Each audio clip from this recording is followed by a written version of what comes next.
Good morning. I'm David, and thank you for joining me for another episode of The Late Disciple. We focus our discussion of the book of Matthew today on chapter 10, as Jesus selects 12 disciples to carry his message to others while also giving them the authority to drive out demons and heal. Rather than recite the list of 12 names, I'll show them here on the left. I'd like to highlight the two Simons here.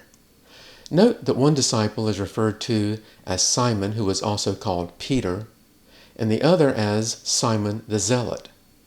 At this point in the book of Matthew, Jesus hasn't yet given Simon his new name of Peter, but we'll ignore that seeming inconsistency for now. Let's talk about Simon the Zealot instead. Why is the second Simon referred to in this way? There's two theories here, and the simplest is that Simon was perhaps a very enthusiastic disciple and therefore zealous. But the competing theory is one you might already be familiar with if you've been watching the online streaming series, The Chosen. In this program, the writer-director Dallas Jenkins presents us with a Simon who was basically a special forces Hebrew who, while on a mission to assassinate a Roman magistrate, observes Jesus healing a cripple, and upon witnessing this, soon becomes a follower and a disciple. We really like this second scenario, don't we? And while your first thought might be that this is just another example of Hollywood creating drama and intrigue where none really existed, this might be pretty close to the truth. Some transcripts interpret Simon the Zealot as Simon the Cananean. And at this time, there was a political revolutionary group known as Cananeans whose goal was to overthrow Roman rule in Israel. The word Cananean is thought to be derived from the Aramaic word kanan, meaning, you guessed it, zealous or zealot. Maybe the other disciples joked around and called him the Simonator. Okay, maybe not. But the point is, Simon had passion. So, was Simon the Zealot a mercenary turned disciple, or just a highly dedicated servant of God?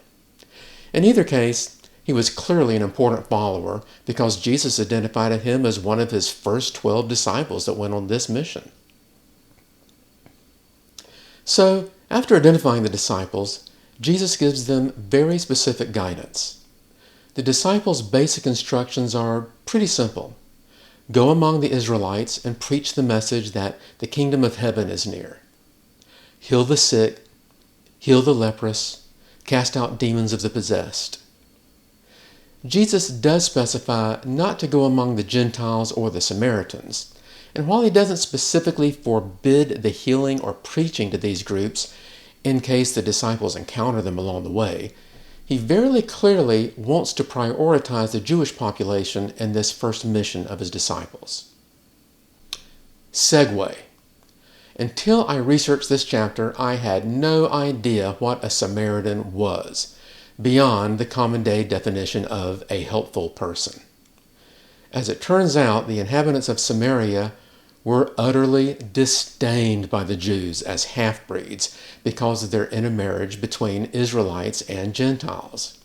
In fact, during the time of Christ, the hatred was so severe that Jews would rather cross the Jordan River than travel through Samaria.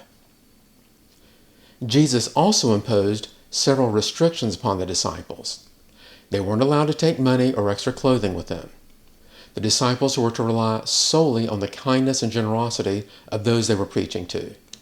Basically, find a home of a worthy person, bless it, and stay there. That was their headquarters while they shared the word and performed their works in a given area. And if they were to come across someone's dwelling where they weren't welcomed, then they were to turn their backs on that home or town. And this is where the term, shake the dust from your feet, comes from.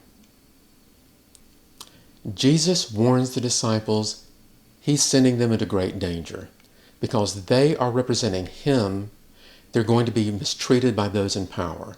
They'll face being arrested, flogged in synagogues, forced to justify themselves in the presence of governors and kings. But he also tells them not to fear how to respond because the Spirit of their Father will speak through them. And when they're persecuted in one place, pack up and head to the next. In his statement, The student is not above the master. Jesus is telling them that just as he will be hated, so will they. Yet Jesus encourages boldness, not fear.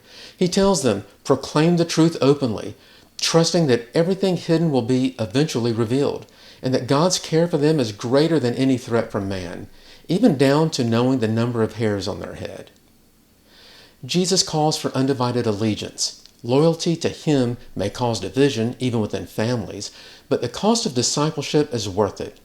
He makes clear that following him means placing him above all relationships and comforts.